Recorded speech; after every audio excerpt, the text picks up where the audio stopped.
Last week on Married to the Games. You're a vampire with a cold. That's right. Vampire with allergies, a cough, and a cold. Yeah, He's not sneaking up on nobody. No. Carl, the riot-bearing shoveler. They tried to make Pikachu talk, and he was like, "Please let go." It sounded so bad. That is awesome. People were dropping him. He wasn't even sponsored by like water. It was like, I don't want to be associated with Tiger Woods no more. You can't take no more showers. That's right.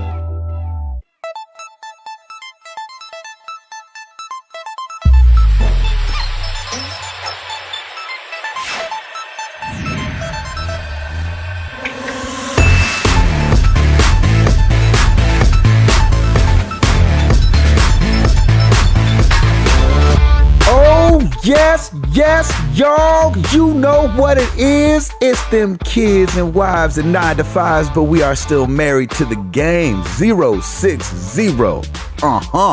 We are happy to be here. It's your boy, Gabe Patillo, with Tim Router and Timothy Hall, of course. And as always, we are talking games and life and games. Thank you guys for being here. We are excited. We got a crazy freaking show today. I don't know. I feel like we've got a bunch of segments, and we usually don't have that many segments. We had the last week on that kicked off the show. We've got the favorite video game memory part 1 is going to be playing on today's podcast, and we got an interview with Gavin Hammon. More on that later. He's awesome, and I can't wait for you guys to hear it. But kicking this thing off, Router is in the happiest place on earth. And I'm so jealous. Keep singing. Hey, Router.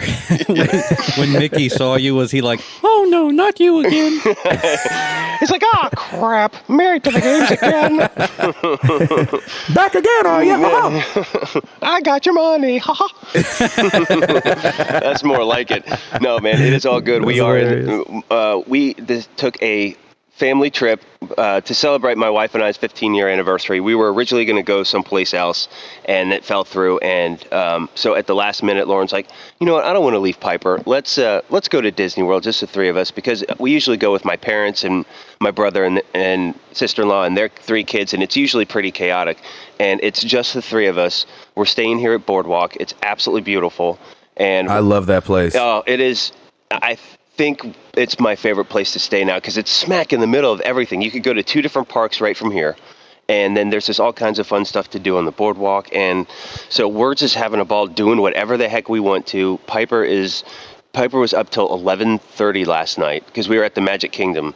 And like she stayed extra magic hours, baby. Extra magic hours, and it's a totally different Disney experience without having like a large group. And not to diss my family or anything, but it is nice just having the 3 of us and just being able to do, whatever we want to do, because it's a lot harder with having other 3 kids because, they all want to do something, and so we all try and, cater to that. But yeah, it's a lot of fun. Got some good stories. Yesterday we're at the Magic Kingdom. We're on Winnie the Pooh. Boom! Just shuts down. And, no. But I love the way Disney, like... Oh, bother. Yeah, exactly. I love the way Disney spins it. They're like, we've had a honey spill. Like, everything is still thematic. They're like, we've had a honey spill, and a cast member will be there to escort you shortly. So, we're smack in the middle of, I think it's Pooh's dream sequence, if you've ever been on Winnie the Pooh. So we're, just stuck, and it's, dead quiet. Dead quiet. Lights are still on. Everything's still moving. You hear, the motors of all the different things moving, and it's just silence. And then a cast member comes out. They have to pry open the door. They give us a little step stool. We walk down. So the coolest part of this whole thing, I got to see the ins and outs of the Winnie the Pooh ride because you have to follow the track back to the entrance. So I'm taking video. I should actually post some of the video because I found a hidden Mickey that is that the cast member was telling me about as we're walking back that nobody would have ever found because you go by it so quickly. So wow. It was really cool, just to see the ins and outs of Winnie the Pooh. And I'm a softie because I grew up. Winnie the Pooh used to be Mr. Toad's Wild Ride, and that was my brother and I's favorite ride at the Magic Kingdom. It was just one of those weird, trippy, kind of rides. And Winnie the Pooh, I think, is modeled a little bit after it.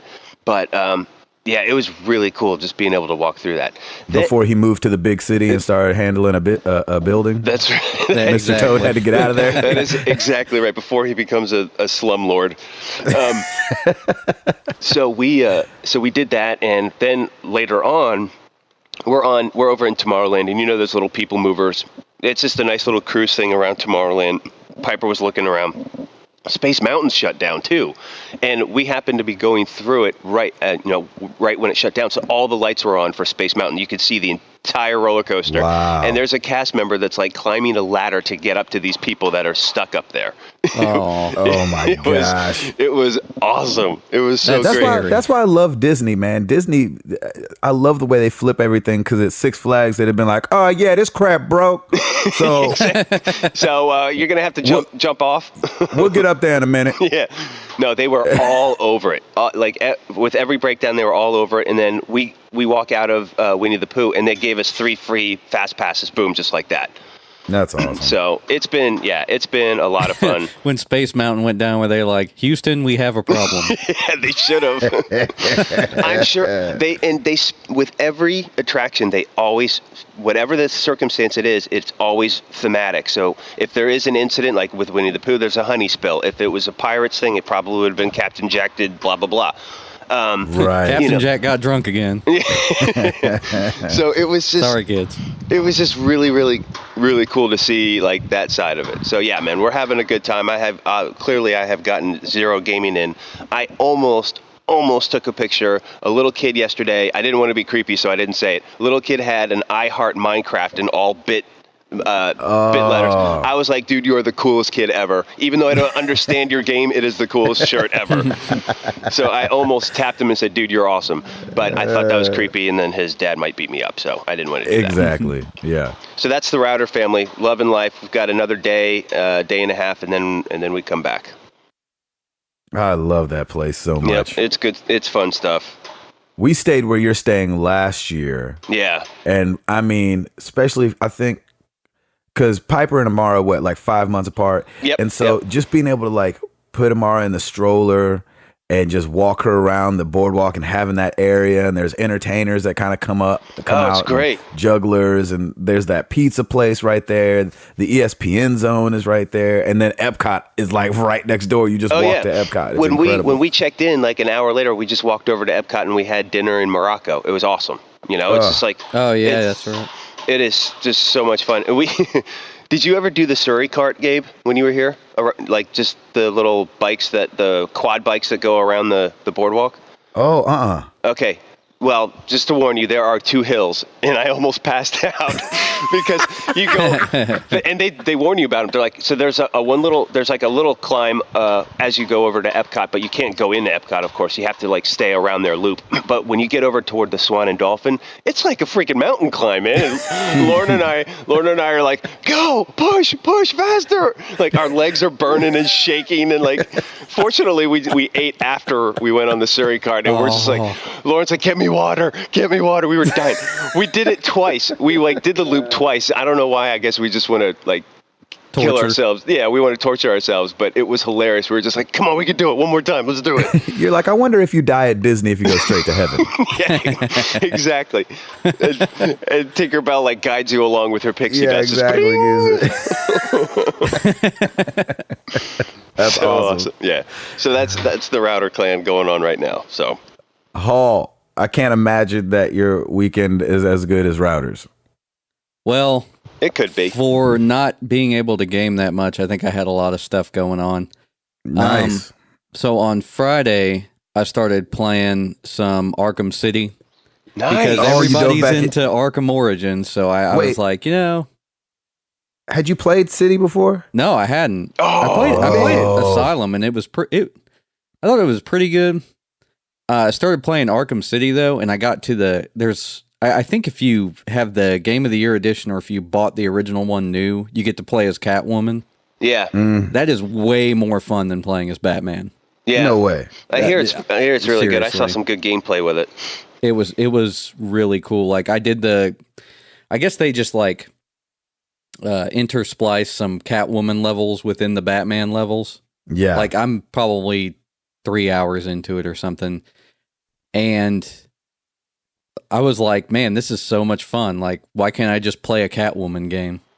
Really? Something like that. That's awesome, man. I'm glad you like it. I know a lot of people love playing Catwoman too, so that's really cool. I'm so happy you're doing Arkham City. Yeah, I mean, it's pretty cool. I mean, from what I've heard, like Arkham City is better anyway. Yeah. So, it was like the holidays kind of bring me around to that kind of game, and Batman is a fun game to play during the holidays. So, why do you think that is? I don't know. It's cold and snowy, and you get to beat people up. Batman movies are always like holiday movies. That's what it feels like, yeah. So it's like you think about Batman Returns when they were like that movie took place in winter, right? Yeah, yeah. Mm-hmm. And like ever since then, it's just felt like a holiday thing, I guess. I think just about all of them have taken place somewhere around there, I thought. Know what you should start doing when you're playing it? What? See if Krista looks over at you just as you're playing. Just be like, ba-dee-ya, ba-da, ba-da, ba-ba-ya. I compare it to a kiss from a That would be awesome. Oh, I loved that song I am not so that talented. much. Oh, you could do it. It doesn't even have to be on the note. That's what would be hilarious about it. That'd be Maybe so she won't funny. know what you're singing. You're like, body up, ba you know. She's like, why are you scatting while you're playing? Yeah, exactly. Batman? So, Hall, are you obsessive like I am and doing all the Riddler trophies too? Nope, I'm doing absolutely none of that stuff. And I won't. I love Hall's style. It's just like, yep, we're just gonna plow through this and keep going. Yeah, I'm not interested in that stuff. Dude, people live for that stuff, man. They love the Really? Riddler trophies. And here's Hall. Here's Hall. Shoot. Just screw it. I'm just going through everything.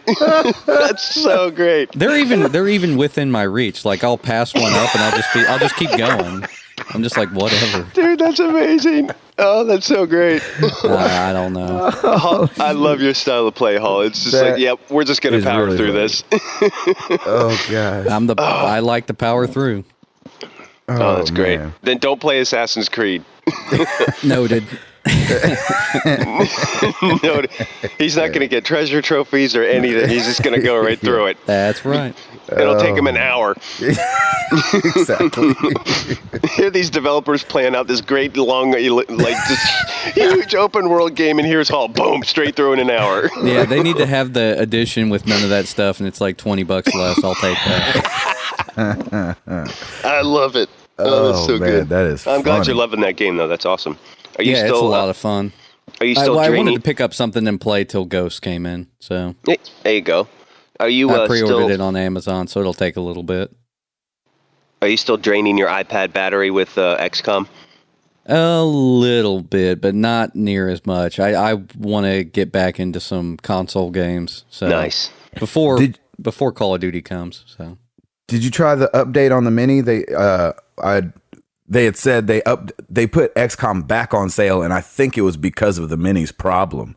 Really? They launched an update, and Yeah, did a you lot get of people that are saying update? it fixed it. I haven't gotten it yet, but I hope it fixes that problem because it was really annoying. Yeah. Yeah, somebody on the forums was telling us that they played it for like 2 hours straight, and it maybe crashed at the beginning and crashed at the end. Oh, wow. Gosh, playing that game makes me wish I hadn't played it before. So I haven't So played much it yet. fun, though. I know I haven't played it yet, and I'm really nervous. That's why I may want to get all these other games out of the way first, because I know if it's everything like you guys have said, I'm gonna just get obsessed with it. Wait till you have a dry spell so you can play it. Okay, I'll do that. yeah, When I played it, actually, I think I was on a Christmas vacation, so I started my new job around like the beginning of December, and they said, "Oh, we shut down from the 26th to the 31st, so there's a vacation for you." And I was like, "Sweet." So I think I played XCOM during that entire time. nice. I can't remember exactly, That's awesome. but also I got to meet up with Patillo over the weekend. What up, Jack? Nice. Went down to Best Buy to use this little mystery coupon thing they sent me. Oh yeah, I got that too. What did you win the $3,000 or whatever it was? No, I think I was looking on some forums and people were like, "Oh, this code's $5 because almost everybody got it." So jeez. but yeah, I couldn't even use it. So here's the thing. You can go to almost any store and they can scan your phone when you have a coupon. Mm-hmm. You can go to the #1 technology store and they cannot scan your phone. Seriously. Yeah, you have to That's print it out, don't you? They want you to print it out and bring it. it out. Oh yeah, my that's, gosh. that's stupid. Is ridiculous. You like, I'm they with could you. scan my phone fine over at Circuit City. That's Y'all right. doing something wrong up in here. That's Yeah, right. Circuit City. They went to Disney and died, so they went to heaven. That's right. So what did you mean you couldn't even use it? You said you couldn't even use it. Does that mean you couldn't use the $5? Yeah, they were like, we can't scan your phone. I was like, Oh, that's can you so type the stupid. number in? They're like, no. We don't have the I was like, ability. what can you do? Stand there and say we can't do that. Yeah, That's exactly. pretty much what they can do. That's annoying. That sucks. pretty ridiculous. So the only reason I have a printer anymore is to print out coupons from stores that can't scan them. And they're usually from tech stores too, aren't they? That's ridiculous. Probably. Joanne's has no problem with my wife's phone. Yeah, Shoot, everywhere I go, they scan my phone. I go to get my oil change and they scan a coupon for crying out loud. Come I on know. now. What Get the heck? it together, Best Buy. What the heck? Yeah, that's really funny. That's awesome. But yeah, Oh, man. that's my weekend. Playing some retro stuff, but we started, actually, I want to mention this real quick. I started a couple of new sections on the forum. So we got an Xbox Live Gold Club, a Retro Club, and then we've got a little movies and TV thing. I noticed that a lot of people were posting about TV shows and movies, so I made a little sub forum for it. If you haven't joined us at the forum yet, go sign up and hang out with us. Yeah. I mean, we're hanging out on there. Router finally got on there. I posted 3 posts. Yeah. Yes. That's awesome. But yeah, we're having a lot of fun over at the forum. If you have some suggestions, just come over and talk to us. Yeah. It's been awesome. All right, Mr. Patillo, talk to us about your weekend. It's been You're getting good. ready to go out on the road, aren't you? I am getting ready to go on the road. A lot of people were wondering. I think even one of our questions for this week was like, why are you guys recording so early? Well, I'm leaving tonight to go to, I have no idea, even North Carolina. You don't even know where you're going yet. I just go to the bus. It's going to be a long tour, buddy. Exactly. So yeah, I get on the bus tonight and Router doesn't get home till tomorrow night. And so I don't know what kind of internet I'm going to be having, and Router won't be home tomorrow morning. I won't be home tomorrow morning. So we were like, you know what? Let's do it on Tuesday morning. We've been going 60 weeks strong. Why jack it up now? Gabe, you forgot to mention my reason for recording early. Because you're up at 6 now? I work 9 to 5. My reason's not as exciting as your guys'. You go to a job. Yeah, I go to a job. You come home. You get up and you go to a job again. That's right. Exactly. That's how it rolls. Huntington, West Virginia. That's where There it is. The Big Apple. Yeah, exactly. The Big Apple of West Virginia. West Virginia. You're going to go to the show tonight. We are so excited to see you guys. I didn't know I'd be here till today, but yeah, so anyway, all our schedules just kind of lined up. We were like, all right, Tuesday morning. And it's been good. Beat Hotline Miami, kind of. There's like a faux ending to Hotline Miami where like you play through the story, you get to the credits, and it's like, is it over? And I was like, okay. So I let it play out. You start up really another game which tells a version of the story. You beat that, and then it's like, is it over really? Oh, and you're nice. like, okay. And then there's a secret like extra level. I accidentally hit one of the buttons, and so it skipped the credits, which I never skipped the credits. But Yeah, I with don't it being with it being a handheld, I think I just moved and pressed a button on accident, and it skipped it. So I actually didn't watch the credits to the next level, but then you could choose the next level after. There's like a bonus and another level, so I played those two afterwards. So thoughts, because a lot of people love that game, and that was like a creeper game for last year too. Yeah, you know what's crazy is I went back and looked at some of the reviews, and people are like, oh, the most amazing such and such. And I mean, it's dope and all, but, it's dope. But right. I didn't get the thing. But maybe I need to like have it explained to me. It might have gone over my head because the story is like real weird. And maybe there's like a third ending that you haven't seen yet or something. No ending would have made up for all the weirdness of the game. But it's a really fun game. It's really addicting. As you know, it's the old school graphics, top down. Looks like, GTA 1. Back when you were polite to strippers. Please get out of your car. I'm just kidding. You were still throwing people out of the car in GTA 1, but so it's cool. I liked it. I mean, I beat it. I played it long enough for that. It interrupted my Ico playing, which I still haven't beat, just because that game is so quiet and slow. I was going to say, you mean your nap? My nap time game. Your nap time. So anyway, I liked it. I'm trying to think what else went on this weekend. Not too much. We're building a sliding door in our house, just as a little kids and wives section. They so our master bathroom off of our master bedroom had like these two swinging doors that would swing towards you if you were in the bedroom. And we were like, these are stupid. They take up all kind of room. We don't know why there's two swinging doors here. Let's take them off. And so we took them off. We took the, what do you call it off? The door thing around it. Be the hinges in the door frame? The door frame, yes. The hinges in the frame. Nice. Took it down, re-drywalled there, puttied, which is the worst thing ever. Yeah, it's pretty bad. I've had to do that. I had no idea. And so that's awful. And then we painted a door. We got this track and these hinges from Tractor Supply. Not really from there. I got them online, but it's the easiest way to explain.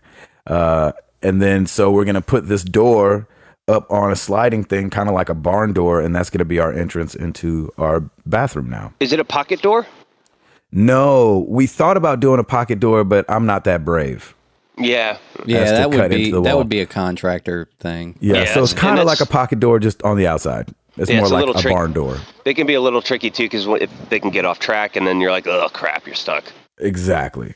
So, anyway, that's cool. You got a little honey-do list going on before you leave. Exactly. Here you're talking about a sliding door, and I was thinking you were like making a vocal booth or something. I actually am. I actually cleared out a closet, and I've got this comforter that I'm gonna staple to the inside of the closet and make a little makeshift vocal booth in here. That's awesome. That's serious. Yeah. Get you some bass traps up in there. You know what I'm saying? Because I got a lot of that bass.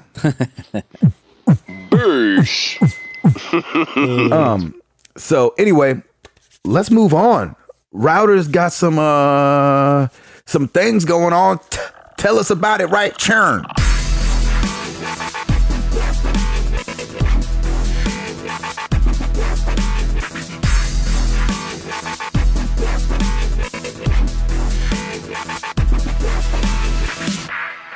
New releases this week, November 3rd.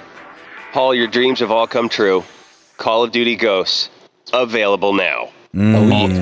All consoles. Everybody go and start shooting one another. It's gonna be reach fun. out and stab someone. Reach out and melee somebody. That's awesome. You know what's funny is I didn't even decide to get that game until like this weekend. I saw something about it and I was like, oh yeah. Bought. Oh yeah, Ghost is out. Yeah. I think that's probably the perfect game for you, Hall, because there's no BS side missions or anything like that. Well, probably there may be. It's just straight up. Let's just go shoot people and get to the next thing. That's so your style. I love it. like going straight down the path, man. Yeah, good. You're a good man. Okay, so that's the major release this week. We also have Ben 10 Omniverse 2 for the PS3, Wii U, 3DS, and Wii and Xbox 360. Castlevania Lords of Shadow Collection comes out for the Xbox and PS3. Moshi Monsters Katsuma Unleashed for the 3DS and DS. I'm sure that'll be number one next week because it's a 3DS game. Automatic first. Power Rangers Mega Force for the 3DS. That will probably be number one. That is still around. I know. That's what I was about to say. It's crazy. Those guys got to be like 50.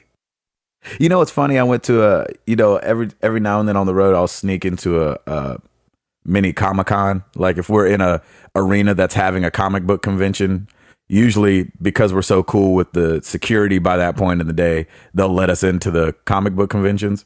And so we went into one where the Black Power Ranger, who I think was actually black, was there, and all the original Power Rangers were there signing autographs. Wow. I was like, oh my gosh, you guys look like uncles and aunts of people.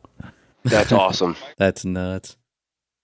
All right, well, I got another one for you. Get out your workout pants. Zumba Fitness World Party comes out for the Wii U. Let's Boom, do this. baby. Let's do this. And then Let's sweat. for the PSN and Xbox Live Arcade, Final Exam comes out this week as well. What? There you have it. I don't know what that is. I don't even know what it is either, but it was up there for the PSN and Xbox Live Arcade. So That couldn't have a worse name for kids. yeah, I Final know. Exam. That just screams, get me out of here. Anything that reminds kids of school. Why would you do that? Yep. So that's it for new releases. Let's get into top-selling games for the week ending October 26th. Here we go. Number 10, the debut, Lego Marvel Superheroes. Really, that far down? For the Wii U. Yeah, I'm kind of Oh, surprised. for the Wii U. Yeah, that was for the Wii U. Hold on to your hats. Number 9 and number 8, NBA 2K14. Number 9 was the PS3 version. Number 8 was the Xbox 360 version. Of course. Number 7, Lego Marvel Superheroes for the PS3. Oh, there we go. That's making more sense. Number 6, Lego Marvel Superheroes for the Xbox 360. Huh. Number 5, GTA 5 for the PS3. Ooh. We are certainly turning things up a bit. Number 4, GTA 5 for Xbox 360. Number 3, PS3 version, Arkham Origins. Ooh. Hey, I said it right. Yeah, you did. It's a Christmas miracle. It's because you're at Disneyland. I mean, Disney World. Wait. Let me do it again. Number 2, Batman Arkham Origins for the Xbox 360. Twice in a row. 2 in a row. I'm That killing it. bird in the So, background ladies is loving it, man. That's right. So, ladies and gentlemen, the number 1 for the 3rd week in a row. Shut up. Pokey freaking Mon XY. Go and For the get it. 3DS. I love that. Did another almost 400,000 units. 3rd week, number 1. Almost 2.5 million units sold already. 3DS back on top. Got to catch them all, baby. Got to That catch is them all. insane. Gotta catch them all. Pokemon. There you have it, Dude. folks. That's Held your charts off and new Batman, releases. because that's Batman's first week on the charts. Yes, it is. And then the next week will be AC4, so I'll be curious. Arkham I have Orange a has got some mixed reviews, so that could have held back the sales a bit. I thought I heard you say oranges. I almost got excited.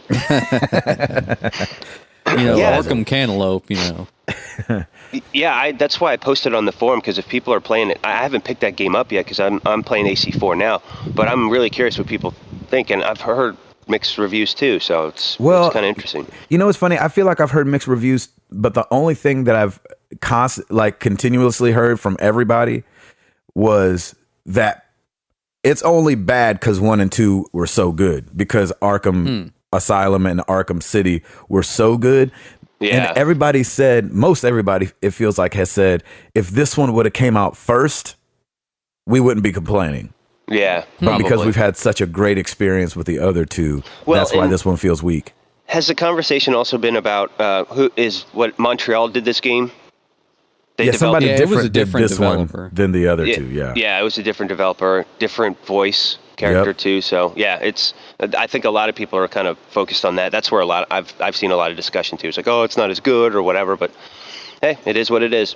I would not want to be those developers. So I was like, hey, by the way, you're going to do the next Batman game. Exactly. We're like, exactly. That's a lot of pressure. Right. Great.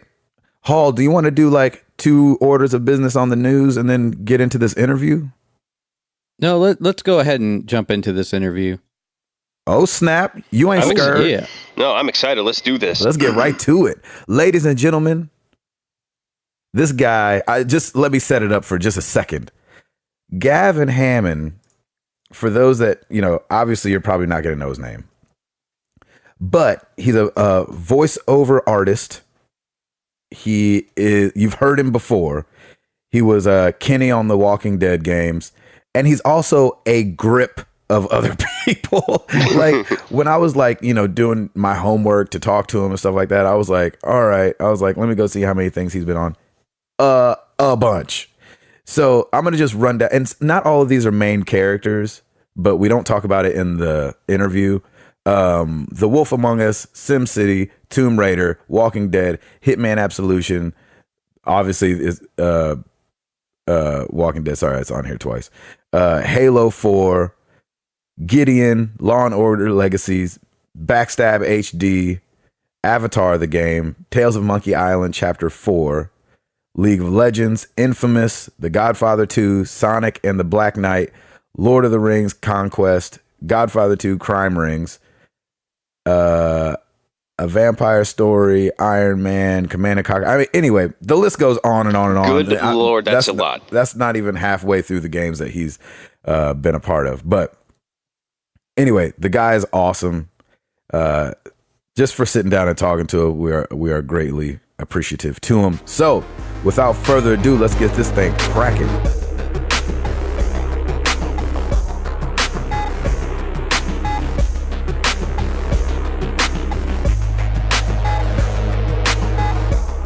So we got Gavin Hammon on the program. Oh, yeah. Dude, thank you so much for being with us on Married to the Games. Oh, Gabe, it's my pleasure. I mean, I remember, like I said when we were kind of talking via email, I just kind of met you in Tennessee, and it just the name of the blog really kind of resonated with me because, I've got 2 kids, I'm married, and I just love the idea of it. So, it just stuck with me. That is awesome. I appreciate that. I'm glad. I'm glad we were memorable. I guess memorable, very much so. So I can't complain. So I do music for a living. Our listeners know that I do music. I actually sing. Oh, nice. I play drums. Oh, do you? I do. I used to play drums. I used to do it professionally enough. I mean, I toured around the world and whatnot in the 90s with a band called Dance Hall Crashers. No way. That's and then incredible. The band sort of dissolved and we stopped doing stuff, and I didn't want to get a job. So But you didn't want to stop eating. I did not want to stop eating. So right. I was actually working in construction and heard, this is a good segue into maybe the first question. But I love it. I heard a woman named Samantha Paris who had a voiceover academy called Voice Tracks in Sausalito, California. Oh, I love Sausalito. Oh, it's a nice town. And oh my gosh, and I used to live in Mill Valley. Oh, right on. So I love Mill Valley there. too. I couldn't afford to live in Mill Valley. Well, maybe I could now. I don't know. Now you can. I don't know. But I heard her and just kind of never really, I always loved listening to, the radio, and I loved watching cartoons and The Simpsons. I grew up on Looney Tunes and Hanna-Barbera. So for me, it was, I didn't really ever think people did that, or it never occurred to me that you could learn to do that. I thought it was actors who did funny voices. And so I started taking classes there in the late 1990s when the band stopped. And I just really, I don't know, I really loved it, and I got better at it and started to work and got busy, and it's the best job around. If you can find work, it is so much fun to just That's what be I was whatever. Say. Yeah, that's what I was going to say. You've got why I stopped to say I was in music, because it's hard for me to say it, but you really have one of the best jobs ever. Yeah, I mean, music's really good too, but I mean, I don't have to move any gear. I don't have to set anything up. I don't have to travel so much. I mean, I loved being in a band. It was cool, but it's not fun to be, in the same city, especially if it's a city you don't like, which I'm not going to call any city out just because I don't want to make anybody mad.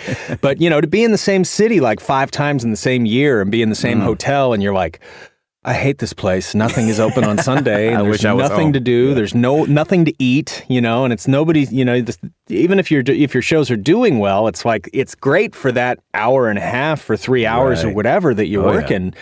But the rest of the time, you got to find something to do. And it can be a bum out, whereas it really voiceover, can.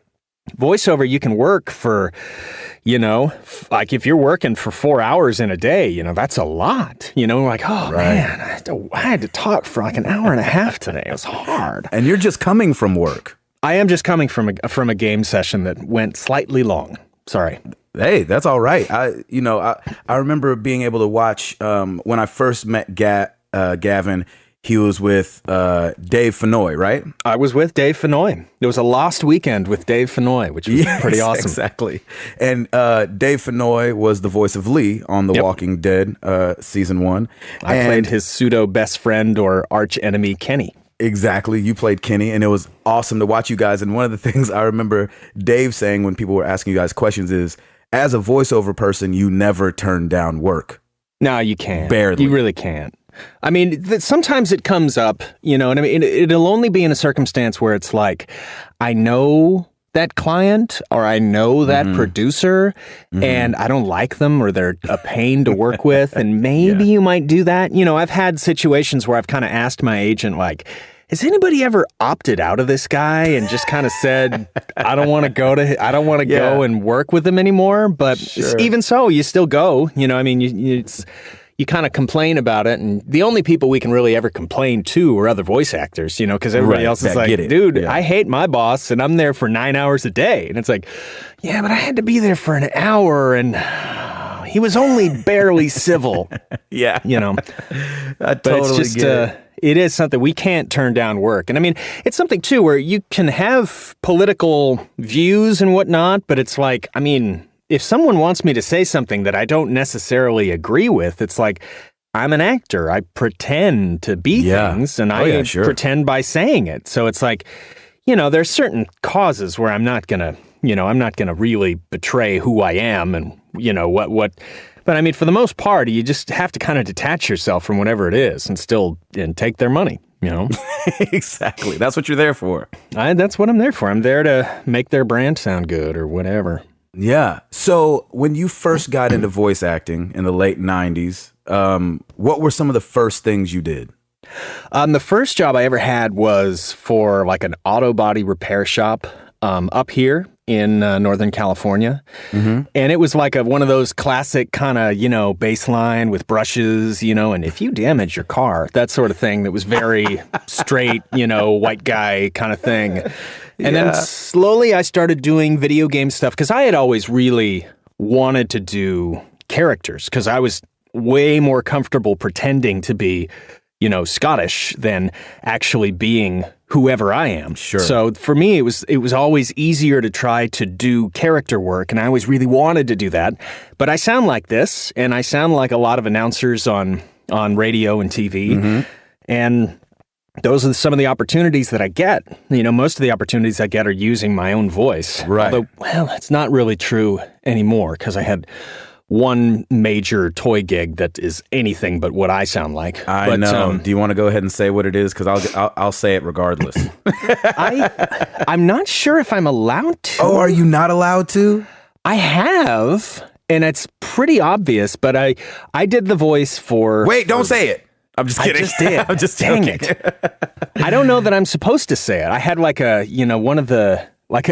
the guy when I did the localization for it too, which means I'm the toy in like 13 languages worldwide. Yes. Although my friend Melissa is also some of those voices too now for the current version internationally that's coming out.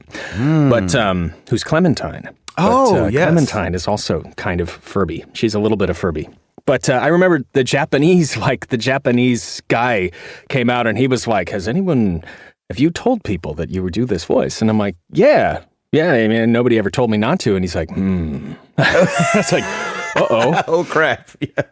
But nobody's ever said anything, to me right. that I shouldn't say it. But it probably contractually says that I can't. I'm just not allowed to do any of the voices. But I can't do any of the voices that we do for anything anyway. Sure, exactly. No, people be like, "Can you do my voicemail?" It's like, yeah. I mean, totally, I can. Yeah, you're like, hey, this is Gavin Hammon, and this is Bob's voicemail. Well, I know. I mean, I have friends that do it and don't worry about it, because if it's just like a personal thing for just somebody else, I mean, you can't like do it as broadcast. You can't like do something where it may end up somewhere. Yeah. And like we've had certain companies like send us letters that say cease and desist and never ever do that again. Oh, wow. But it doesn't come up too often. Usually people are cool with you kind of promoting whatever it is. Yeah, the thing. Just depends. Yeah. So I remember calling one of my buddies works at a place called Sucker Punch in Seattle. They did the Infamous games, which you were in Infamous. I'm in. I am. I'm in Infamous. I'm like, random guy. What are you doing? That sort of thing. It's funny. While I was there, I was like, dude, one of my dreams is to be that guy. That's like, that when you're the main character and you're walking, you pass some people on the street and the guy's like, man, it sure is cold out here. Like, I just want to be that guy. Oh, those are easy to get, man. I want to be that dude. Well, I mean, relatively, but yeah, it's the main guy that those are the real. I don't even want to be the main guy. Please don't let me be the main guy. It's fun to just be that guy. I want to be that guy that's complaining about being hungry or the price of gas. Yeah, random hobo, thug 26A. Are you going to eat that? Yeah. Those are fun. Exactly. That's who. Do they let you? And I have all these questions planned out, but it's just too much fun to talk to you. So I'm gonna just ask you about random stuff. Is it? Yeah. Those guys, do they have what they want you to say? Or they're like, just say some stuff a hobo would say? It just depends. Sometimes like it depends. It really kind of. It's a sort of a testament to the producer and how comfortable they are with what they're doing. A lot of times, like a good director will just be like, it doesn't matter. You just have to get the point across. It doesn't matter. The words are not important. Just say it. But I mean, they have to have a good relationship with the writers. And the producers have to be comfortable enough to just be like, yeah, it doesn't matter. I mean, we'll do whatever. I mean, Telltale is that way, where it'll be like, it depends. Certain writers are more particular than others. Because I always, especially if I'm doing, a character or a character voice, I'll try to like, make it more authentic. Yeah, I mean, whatever I think authentic is. Yeah, but sure. Try to do something that is a little bit improvised. And some writers are just like, yeah, that's great. Just do anything that you think, as long as you're getting the line out, it's fine. Because it's just the performance and not whatever I wrote. But it depends. And some people really don't want that.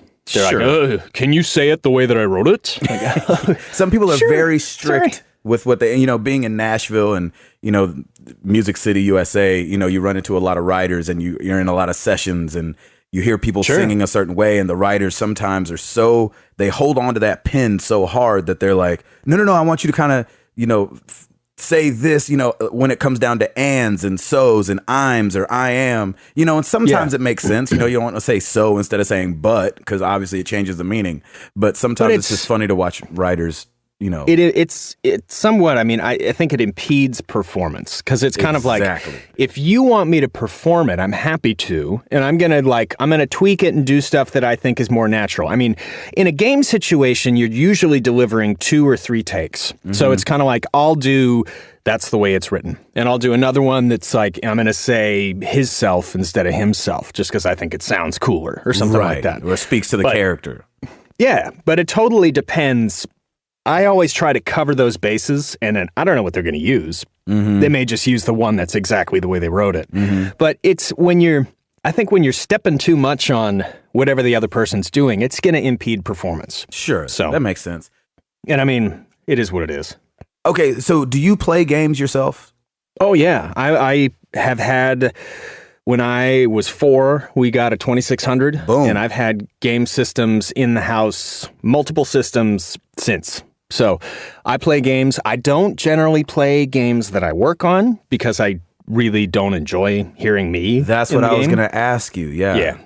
I mean, I did play A Wolf Among Us. I played the first episode of that, and I'm 3 or 4 guys in that. Yeah, you are. And then, it's like... when Beauty, and not to spoil it for anybody, but, Beauty says, don't tell Beast. And I'm like, yeah, not a problem. So then, Beast comes up and he's like, hey, have you seen her? And I'm like, no, sorry, just don't want to hear you. But, and I didn't mind hearing, because I also play D, and I also play the Mirror. And I kind of like the way, because they processed my voice a little bit for the Mirror. Sure. And I like the way that came out. And D was okay. I think there'll probably be better D stuff, later.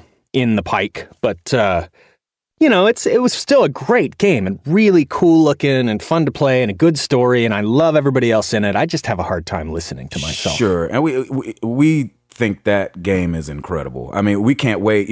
Obviously The Walking Dead set it up for Telltale to, you could tell where the money is being spent, and it feels like it's being spent in all the right places. Did you not play The Walking Dead then? I only played so I played the first episode kind of right around until you get to Herschel's farm. And okay. I don't know what it was that made me stop playing right there, but that was that's when Kenny shows up. Yeah, and it's like, I was about to say that. Yeah. Really? But I did play the third episode, but that was at Telltale. Okay. I played the second episode at the director's house because he had a party and we all went over and played. Yeah. And I was the only guy with admitted Xbox controller experience, so they're just like, here we go. Jeez. Yeah, no, it was horrible. But the game was great, but, being thrust into it, sort of the first thing you got to do is chop a dude's leg off. I'm like, this is awful. Oh. What is this? I want no part of this.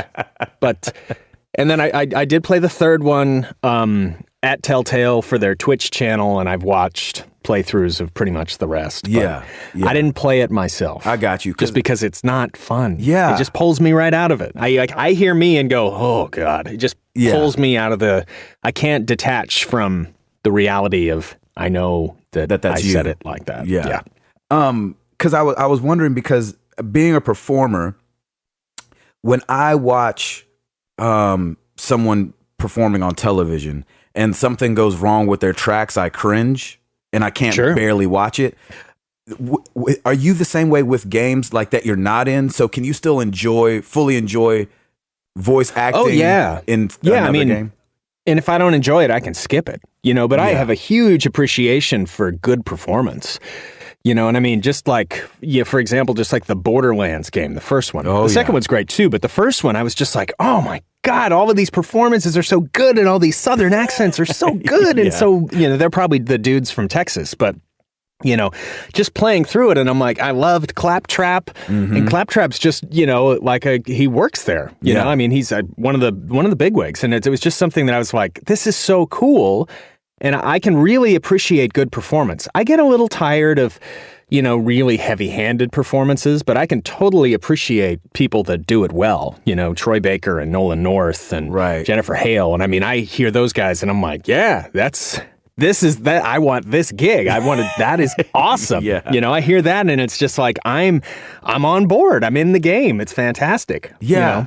And that's why I was wondering too, with you saying you don't play the games that you're in because it draws you out of it. The Walking Dead seemed to be like such a good game that maybe you could overlook it, but maybe you're just in it too much, eh? Yeah, I don't know. It was difficult for me. I started it and I was enjoying it a lot. And I was like, oh man, this is really good. And then I just got there and stopped and never really went back. Yeah. I still have it. And I mean, it was easy enough for me to attach and enjoy aspects of Wolf, that I was just like, I don't really mind that I'm in it. It's nice that I'm in it, but I'm kind of like, it's fine. Yeah. I'll get through it. Yeah. Yeah. Because so many of my friends are in it, and so it's kind of like, wow, he's really good. So, yeah. And like Kid Beyond Kid Beyond plays Grendel, and I know him, and so I was kind of like, yeah, I'm going to tear his arm off. It's like, yeah, I'm going to tear his arm off. But I love. That's so funny. Andrew Chaikin. That's so great. I love that. What about bad voice acting? Can you play through bad voice acting? Because I've found that I can't listen through bad singing anymore. I can still get through it. If the game is good enough, it doesn't bother me too much. There are characters in games that I love, and I hate certain characters, and I'm just like, oh God, stop talking. But that's not why I'm playing, and I'm not playing it because it's got good VO or bad VO or whatever. I'm usually playing it because it's engaging and I enjoy it. But like Grand Theft Auto 5 has just some of the best game performances I've ever heard. Yeah, and for a game of that level, I was surprised that there were very few celebrities. There were very few big name people in it, that a lot of the people that were in it, or on-camera actors, and the performances are just so good. It's like I never doubt for a second that I'm in this world, right. That I'm playing it, and then it was just so good. And it's something that's, I don't know, even a bad performance can't it can't really sully the game for me too much. Sure, because I'm not playing it for the VO. I got you. I grew up playing games that had none. They just had the weird, noises, 2-bit sound effects and stuff. Yeah. And so it's kind of like, as voice came in, I was like, all right, I guess that's what we're doing now. But it doesn't kill it for me completely. I got you. So as you moved, rewinding a little bit, as you moved from auto body commercials to starting to do some character stuff, were you always good with accents? Because when I first saw you in Nashville, you always I was a theater kid coming up in high school, and so it's always very interesting to me to meet the people behind the performances. And so when you see Dave Fennoy and you play Lee, you're like, oh yeah, okay. it's Dave Fennoy. It's like Brian with Seth MacFarlane. Like, you're pretty much talking to Brian as you're talking to Seth MacFarlane, because it's not that far away. Sure. Dave's an older black guy, and so you're like, yeah. And then you meet you, and you're nothing like Kenny, and you don't sound anything like Kenny. No, I don't. I mean, I did a little bit, but Kenny, there's a lot of effect, and there's a lot of Southern and whatnot in it. Yeah, and that's probably too low. I don't even know what Kenny is supposed to sound like anymore. But, right. So, were you always good with accents, and was that a thing before you started doing VO? Well, thanks for saying that I was good with them. I don't know. I mean, I always did them. I would walk around the house as a teenager, and my wife will attest to this too, even still to this day. I would walk around the house speaking in accents just because I would just do it. I would watch, Monty Python or Train Spotting, or, I'd listen to Looney Tunes or The Simpsons or something like that. And I would just try to emulate the way people talk. Sure. And I've always really kind of thought communication was cool. I didn't study drama or acting. I studied linguistics just because I thought language was neat. Sure. And I always just enjoyed dialects, and I spent a lot of time in college and, studying dialectology and studying phonology of different areas. I just always thought it was kind of cool to do it. It's just been an interest of mine. And so to get paid to do it, is an honor, and to do it, for people that are from wherever I'm trying to rip them off, and they'd be like, yeah, it's not bad. I mean, the best that I ever had was I was in Scotland, and for whatever reason, we're loading out of this school where we're playing, and I'm in there with this big burly Scottish roadie guy getting in the elevator, just him and me. We're rolling. I was a drummer, so naturally I'm free crew, the guitar players. Right. Oh, dude, I'm too drunk to move my amp, and I'd be like, okay, whatever. And I'm in the elevator with this guy, and I said something to him, and I don't remember what it was, but I said something to him in a bad Scottish accent, and he was like, "That's not bad." And I was like, "Hey, right on." He's like, he's not gonna kick my teeth in, And so, I was grateful for that. Sure. That's so funny. When did it click? When you start doing it, you start getting gig here, gig there. When did it click that you're like, you know what? Heck yeah. Head first, I'm doing this whole thing. Well, what happened was my oldest son was born in 2004. Mm-hmm. Yeah. So he was born, and that was kind of the time where my wife is working. My wife's a scientist, and she had good job and benefits. Yeah, she has good job and a good job, and she had health care and all that and stuff. And I was working in construction. I was doing books and stuff for a pretty easygoing contractor. It's my dad. Nice. So I was able to kind of do flex time. So when my son was born, I'm like, I'm just going to be a stay-at-home dad, and I'll go and I'll audition and I'll be available for stuff. And as it kind of comes, and we'll just kind of deal with it. And we had really good, both of my parents and both my wife's parents still live locally. So I had at the time, a lot of sort of free childcare and opportunities where I could go to a call, and my dad would meet me in San Francisco, and walk my kid around the block a few times while I auditioned something. Because back when I started, it was, we were still having to go to the agency to read stuff. And if you were going to the agency 3 or 4 times a week to audition, you were doing well. That was great. Oh, okay. You may not be working all the time, but I still had to drive to San Francisco and park and whatnot. Nowadays, which is a problem. Nowadays, in we itself. do it all from home. I love that you say park, because people that aren't from San Francisco, not from the Bay Area, don't get that that's a job within itself. There's a garage really close to my agent, so that makes it convenient. Yeah. But no, it was just something that I had to get there, and it was just part of the job. Nowadays, we can do it from home. I can actually work from home. I've got, what I'm talking to you on now is the microphone I use to audition. So it was still something that we were able to do much more easily now. But at the time, it was a bit more difficult. Sure. And I just, as my son being born, I was kind of like, okay, well, we'll give it a shot and see what happens. And I started working more and more, needing more and more childcare. And then it's, the last 2 or 3 years have just been kind of silly.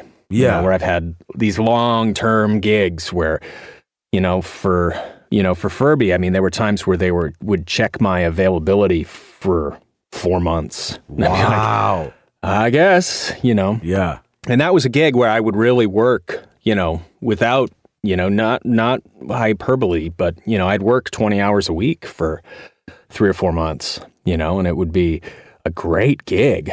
But, for me, it's commuting. I would commute from, up in the North Bay to down to Redwood City, which is about 80 miles each way. And I'd have to be there at 9. So I'd usually leave at 6 or 6:30. It would take me 2 hours, 2.5 hours to get there in rush hour. Gracious. But I was like, oh, man, I really didn't sign on for this. I didn't sign on for rush hour commutes. They did know I had a mic at the house, right? Yeah, they will. Usually it's video games, toys. They want all the audio in their environment where they're comfortable and they know it all is. Right. It's easy to do it on like a web video or a commercial where they can drop it in, it works or it doesn't work.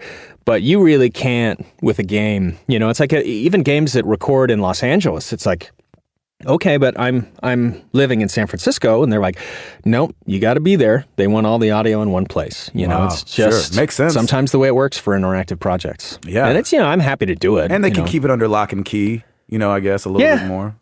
They just have control over it. They know where all the scripts are. They know where all the audio is. It's all in the same spot. All the circumstances are the same. The engineers are the same. It's all just the consistency of it, which I totally respect. So, question, a lot of people might not know, we've talked about it a little bit on the show because we've had other voice-over actors or artists on the show before because I love it so much. So that's, of course, who I'm going to seek out because I think it's just so interesting. Thank you. Yeah, I love it. I love it. Do you ever wish, so you guys record usually by yourselves, right? Yeah, pretty much, except for animation. Interactive copy is almost always recorded in isolation. And the great story there is that like Clementine and Lee hadn't actually met until after they had recorded the 3rd episode. Which is so I never met crazy. Lee until after we wrapped. It's like I never met Lee. I knew who he was, of course. Yeah, sure. But I'd never met him. We all went out to Thai food, after he recorded the last bits of episode 5. And I was like, wow, hey. And he's like, Kenny. And I'm like, Lee. So it's trippy. But that's just the way most games record. And like the director will read the line in. Although with Wolf, there's a little bit of playing the existing files in, especially for Adam Harrington, who's Bigby. They'll play some of the files in for him. So he kind of knows how we're playing the line, and then he can kind of adjust his performance. But generally speaking, even then, it's still isolation. It's just that sometimes he'll get to hear the performance. I know just because he kept sending us all these Facebook messages. He's like, man, I'm hearing you guys, and you all sound so good. This game's going to be awesome. That's awesome. Although Adam sounds more like this. I'm hearing you guys, and it's just going to be awesome.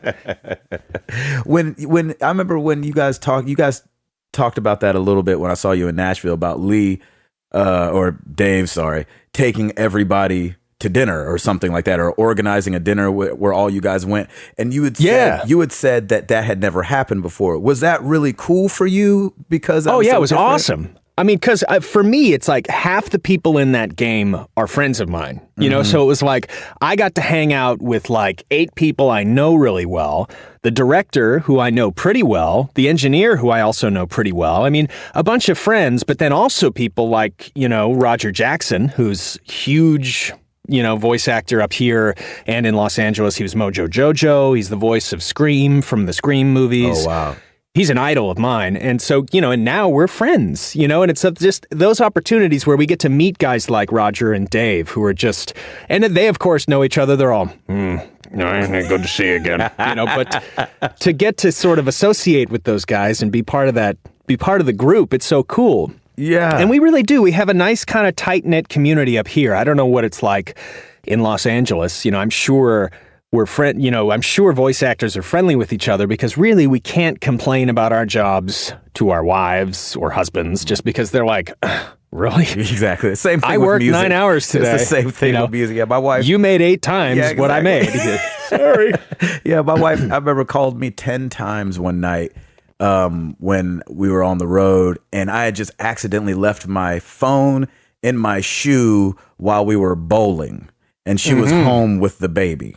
Yeah. And I was like, hey, what were you doing? Yeah. I would get in trouble sometimes from my wife because, like, if I would have like a job where, you know, or a day where I had 3 or 4 gigs, you know, it's like, my job's pretty easy going, you know, and it's kind of like I don't work in an appearance-oriented, you know, line of work. Right. So it's kind of, I can wear my shorts and my V-neck T-shirt, which is kind of what I wear every day, and my Nikes, you know, and it's like I'll go to lunch and I'll have a Mai Tai or something like that, and I'll take a picture and show her the picture of the Mai Tai, and she's like, yeah, I've been in meetings all day, jerk, you know, and I'm like, and you're sending me pictures of Mai Tais, and I'm like, you're like, sorry, you can send me pictures of your meetings if you'd like.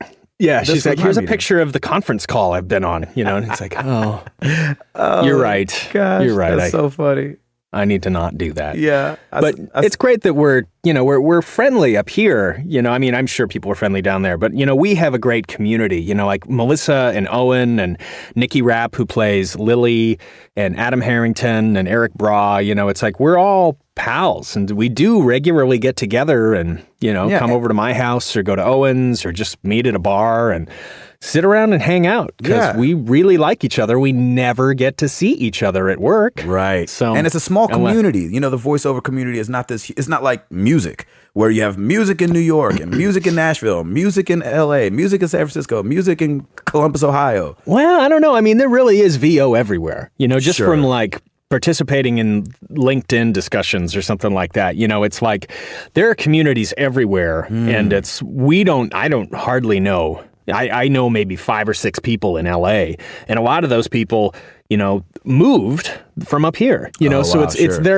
it's definitely, there's definitely areas where I'm sure the communities are different, you know, and I don't know anybody, you know, in New York really that's doing VO, and it might be completely different, and I don't know what kind of work they do out there. I mean, it just depends, and different areas have different focuses in a way.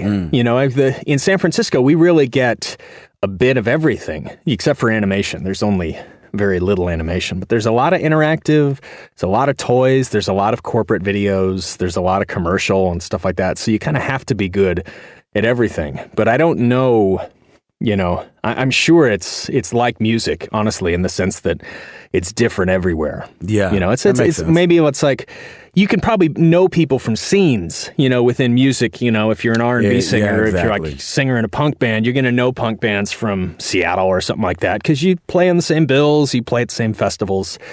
So it doesn't seem as much in voiceover, though. Yeah. Do you ever wish, kind of going back to the isolation thing and about you guys not seeing each other as much, do you ever wish that you got to do more, even if the ISO booths were across from each other and you could see each other?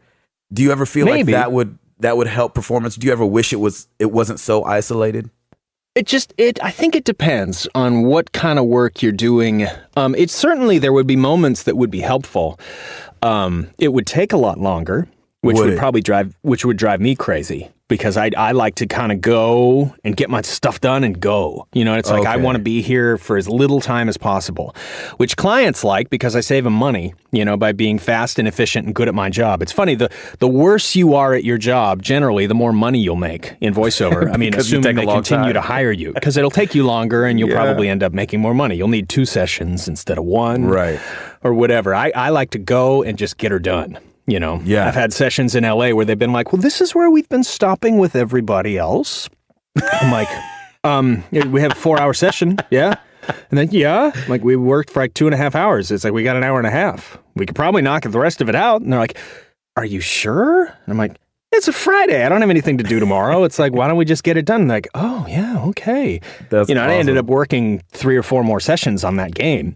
But, it's, I don't know. I like to just get her done. Yeah. That's my logic. Yeah. So a couple quick questions before I let you get out of here, because I know you're a busy man.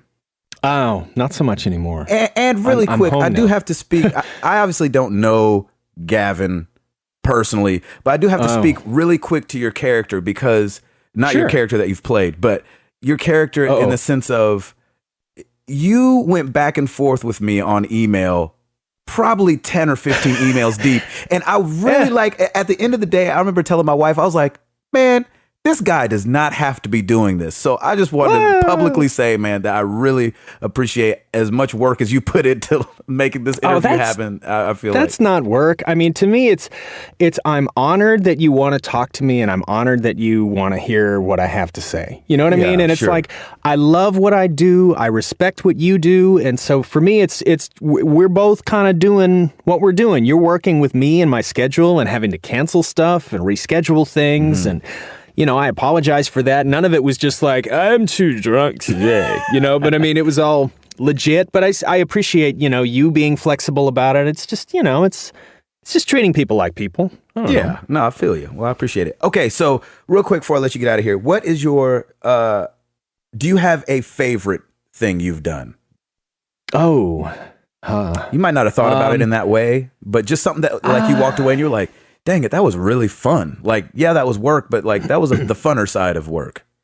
Well, yeah. I mean, I really, honestly, I enjoy, with the exception of like medical narration, which is just some of the most brutal stuff because you got to say the names of drugs and like endorphins, and those are tough. But no, I really enjoy what I do.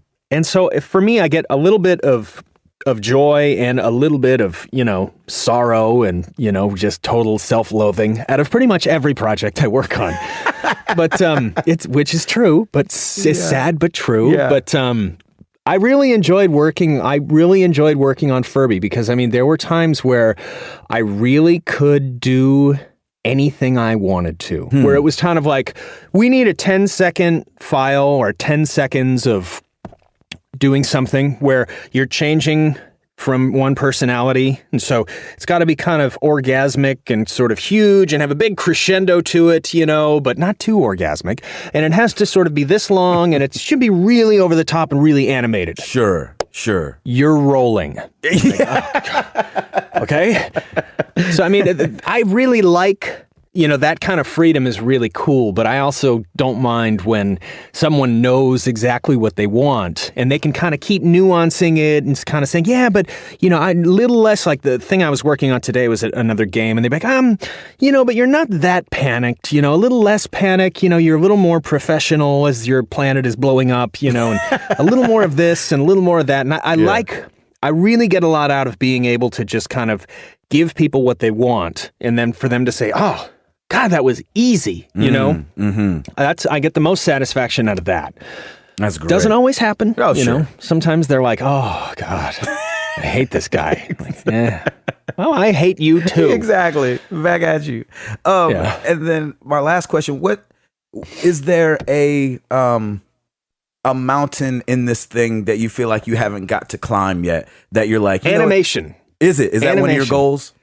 I would love to do animation. I'd love to be on an animated series. I'd love to have to be in LA weekly because I was a series regular on an animated show. That would be awesome. There you go. It hasn't come up. I've only done 1 or 2 little animation projects. One was called Bus Stop Talk that I actually did with Melissa, with Clementine, Melissa Hutchison. We both played these like, grammar school kids from Boston waiting at a bus stop. And I'm sure you could Google them. They were really pretty funny. But Bus Stop Talk. But that's about it. And I would love to have an opportunity to do any sort of animation. It's just, to me, it's fun, it's interesting, and that's where you work with an ensemble. And I imagine you just kind of like, you're surrounded by these other people, and you're kind of like, holy cow, you're getting so much information from everybody. Yeah. But that's it. And promo would be fun, doing tonight on Fox. Those sort of like promo-y kind of things would be fun too. You but like those that? Don't come up. Yeah, why not? I mean, they can be a bit of a drag because there's an expectation that you're working on those all the time. And if you're doing promos, you might be booked from 8 o'clock in the morning until 6 o'clock at night. Wow. Where you're kind of constantly working in your studio. They call it the golden handcuffs. That's interesting. Where you're kind of always working, all the time. Yeah. But the checks keep coming in. You can't go on vacation, but the checks keep coming in. And we've heard your boy Dave Fenoy, speaking of that, being the voice of Hulu, you kind of hear him exactly all he over does the those place. those promos all the time. Yeah. Goodness gracious. And that'd be fun. I mean, that'd be a cool gig too, but I don't know, it'd be something that would probably be pretty intimidating because you'd be like, oh, okay, well, I guess I'm never going to leave this little room, which is okay. I like my little room. Yeah, so. I got you. I love it. Gavin Hammon, thank you so much, man, for talking Dave, with us. it is my pleasure. Thanks so much for having me. Yeah, man, of course. So, holy crap, Gavin Hammon sat and talked with us. I mean, it was so cool to talk to him. Obviously, you can tell he's got such great energy. These guys, I know Router's been gone, and I didn't even edit the interview till like last night before this podcast, and so Hall hasn't got to hear it yet either. And I'm so excited for you guys to be able to hear it kind of along with our community. And speaking of our community, we don't always just have to have voiceover artists or people that put together sound design or animators or whatever on the show, general managers. Starting this week and for the rest of the year, which is just 2 months, but that's okay. Every week we're going to be playing people's favorite video game memories. This is our community. Thank you guys for sending these in. And so everybody else gets to hear what you guys' favorite video game memories are. And we're going to start it off slow. We got 4 this week. I've got plenty on the computer, but we want to release them slowly, and we want you guys to hear them so that you get excited about sending some stuff into us. So we want to involve as many people as we can. So ladies and gentlemen, these are some of y'all's fellow listeners' favorite video game memories.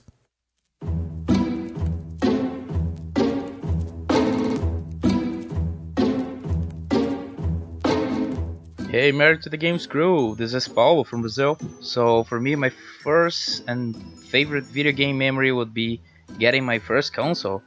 It was around my 7 or 8 years old birthday, and my older brother convinced my dad that I wanted so bad a Nintendo SNES. So at the time I didn't even know what video games were about, and he kinda tricked my dad so he could play it himself. He even got Mortal Kombat for himself, and imagine me, a 7 or 8 year old, playing Mortal Kombat. I was not into it. But at the end it was very cool because they got me Super Mario World, and since then I've been gaming non-stop. My name is Ryan Lampa from Boulder, Colorado. My favorite gaming memory is sitting in my living room with my buddy Kenny, putting on the Fuji's, the Score, and beating Cruisin' USA over and over and over again. What's up, Married to the Games crew? This is Chris from DFW, also Chris on the forums, and my favorite video game memory would have to be playing 007 GoldenEye on the N64, and specifically the local multiplayer. My brothers and I and my buddies, we would just play that game for hours upon hours. My friends would come over to spend the night and we would just play. We'd just play that game all night long. Oh, it was crazy. And quite frankly, I credit that game with giving me my love of the FPS genre that I still have today. So anyways, there's my favorite video game memory. Keep up the good work and talk to you guys later. Hey, what's up? I'm Toby Mack from Nashville, Tennessee. And my favorite video game memory is rocking that Tiger Woods in the studio every Tuesday night. The fellas came out, it was on and popping.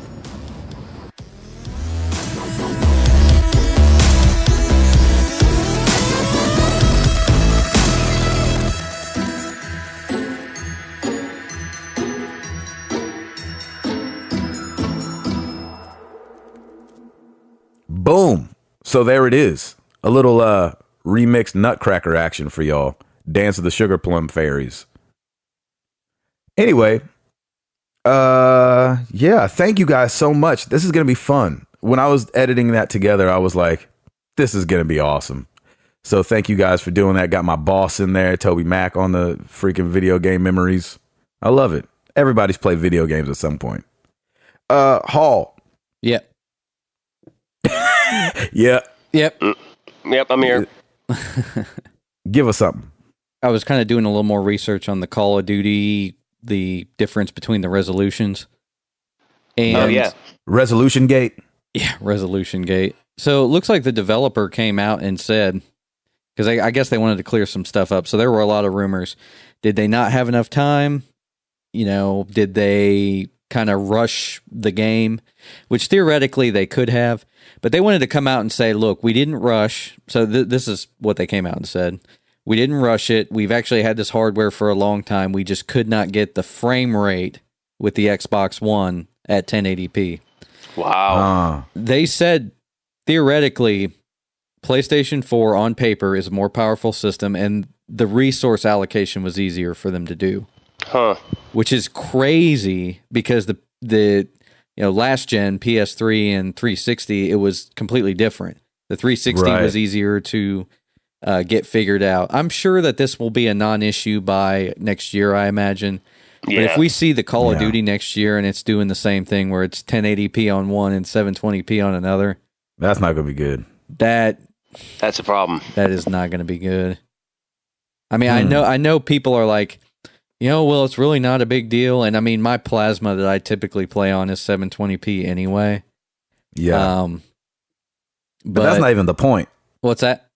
I said, that's not even really the point.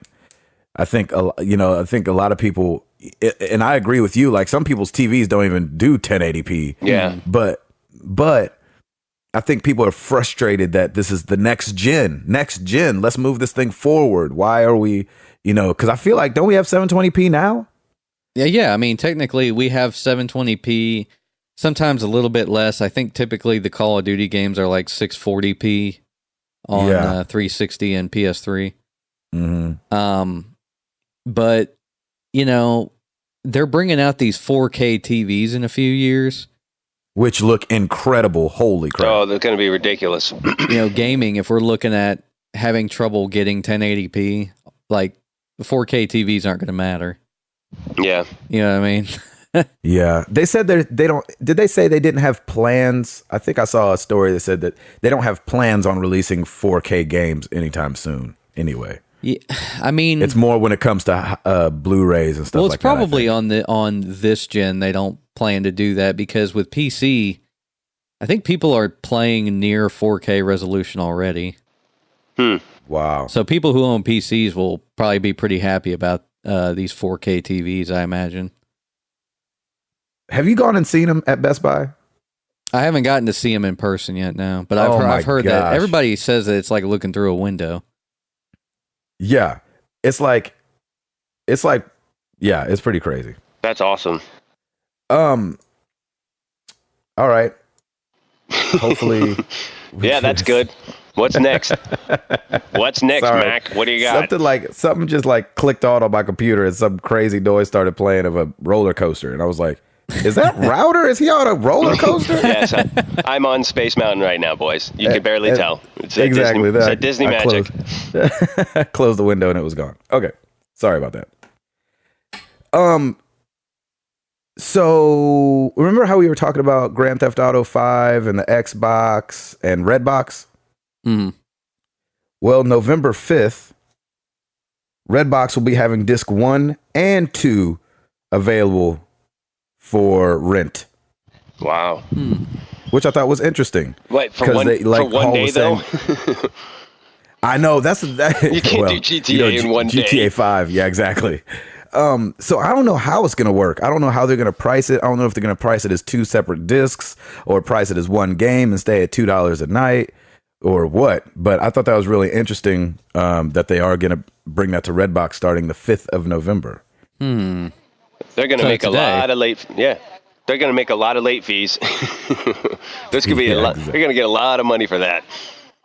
I hope so. I thought that was really interesting. Hall, did I cut off your resolution thing? Resolution? No, it's good. Okay. We've made the argument enough. There's a little bit of a discussion going on the forum about it, and there's discussions going on everywhere. People are just like playing the fanboy game. Mm-hmm. Like I said, I'm not too concerned about it. I was concerned about what had caused them to not make it 1080p, and they said it was just a frame rate thing. I think they'll have it figured out by next year. They've got to. Yeah. I mean, they I know they say they've had this hardware for a while, but you know, it takes a little time to get some experience with that stuff anyway. Right. And this is the beginning of the generation. So yeah, it's true. It's very true. It's true. So I think they'll be fine by next year. Yeah. Did you see the Steam Machine prototype? Oh no. No. They've been sending them out, right? Yeah, they're about to send out 300 of their, probably what they're calling the beta or something like that of the Steam Machine to people. And did you get one, Gabe? No. And I only bring it up because we had talked about the price of it before, and obviously the price hasn't been spoke on yet. But there's a reason. Yeah, exactly. There is a GTX Titan video card inside this Joker, and if you don't know anything about video cards, it's the GTX Titan. I mean, it's the bomb. It's going to be crazy. But the video card by itself is $1,000. Wow. So I don't know what that means for the rest of the system, but we know that there's a GTX in it, and it's going to be stupid expensive. I mean, unless they can do something to where it's not. I don't know how that works, but I'm going to be really interested to see how much this Steam Machine ends up being. Yeah. It's not the sexiest looking thing. The back of it looks like a computer. You know what I mean? So it's got all the outputs. And maybe they get it down by time it comes to the public. But, it's a computer, And so, yeah, what are you going to do? It's a computer for your living room. I mean, Steam it basically Machine. sounds like they're an Alienware competitor at that point, right?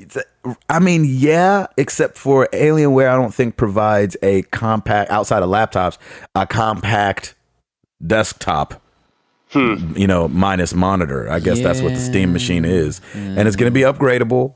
And so, I don't know what the difference is between just building your own, which will probably be cheaper. But $1,000 video card, boy. Shoo-wee. I'm sorry. To me, this just sounds dumb. Because that thing is going to be really expensive. Who do you think they're going after, the market? Maybe PC gamers who don't have their computers close to a TV, or aren't wanting to use wireless HDMI stuff. Maybe. But what would you say would be the average cost for a PC game, for a computer, for your general run-of-the-mill PC gamer? What's the average cost right now? Because they're about to blow that right out of the water, don't you think? Well, I think the average PC gamer spends at least $1,500 on their rigs typically. Yeah, it depends on what they're in it for. Then I'm sure that after a year or so, there's probably upgrades. But how much are upgrades usually if you do a video card upgrade or something like that? Oh gosh, it can be crazy. The video cards are so expensive. Are they really? They're not like it used to be back in the day where you can go buy a $350 video card and it be banging. You know what I'm saying? Those days are over. So maybe they're still catering to the PC gamer because they're used to it, because they're used to having these upgrade costs, and they know kind of the general idea of what the costs are to do these kind of things, and maybe that's it. I think the point that Hall is kind of making is who puts their computer in the living room. Right. You know what I mean? It's not made for the living room, and I understand that they're wanting to get sexy with it and be a console kind of. But it's just not. You know what I'm saying? So it might, especially for the price, if it comes out and it's let's just say on the cheap side, it's $1,200. That's a bunch of money. I'd much rather buy a pair of Google glasses than buy a Steam Machine. Yeah.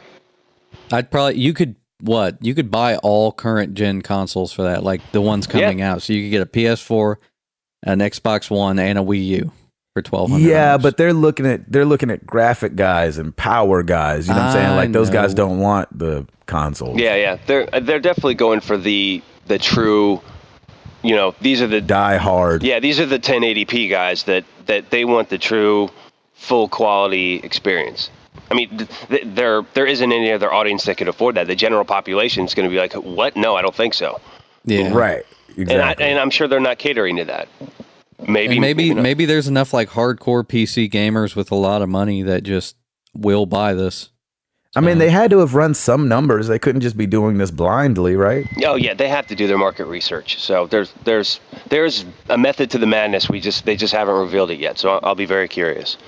Well, and that's the thing too, is that if they put Steam on the box and that is like the client, I know that a lot of people could get their way around it and stuff. But if they subsidized it through making Steam the required OS or the OS that comes on it, they could probably do something pretty good for themselves, and if they could get the price down. Man, but those things are going to be hacked left and right, I would imagine. I mean, I know they will. I mean, that's the thing. PC gamers are on Steam anyway. That's what I'm not understanding. Like, I didn't know if there was something in the story in the grand scheme that I'm missing. Like, I don't know. I'm not quite understanding what they're offering, but maybe somebody could break it down to us. All right. Well. No, there's that. Yeah. Paul, do you have something else? Let me see here. Oh, looks like Ubisoft is doing away with Uplay for PC gaming. Just in time. Yeah, and Uplay is. I mean, I've heard from people that it's pretty annoying. Yeah, Uplay is useless.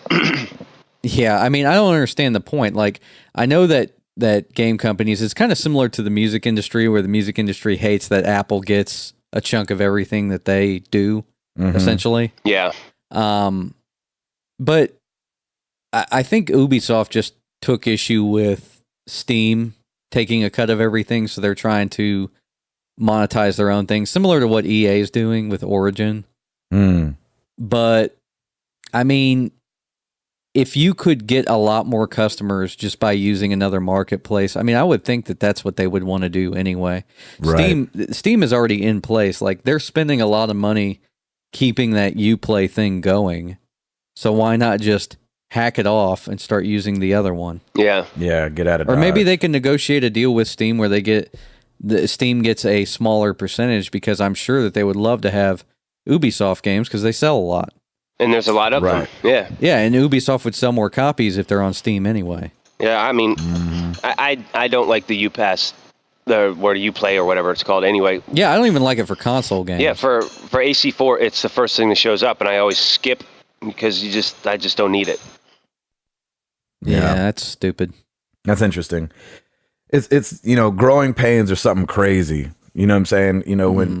When these apps started coming out and people were getting all these games for free, I'd imagine, I don't feel like we saw a lot of free to play before the iPhone came out.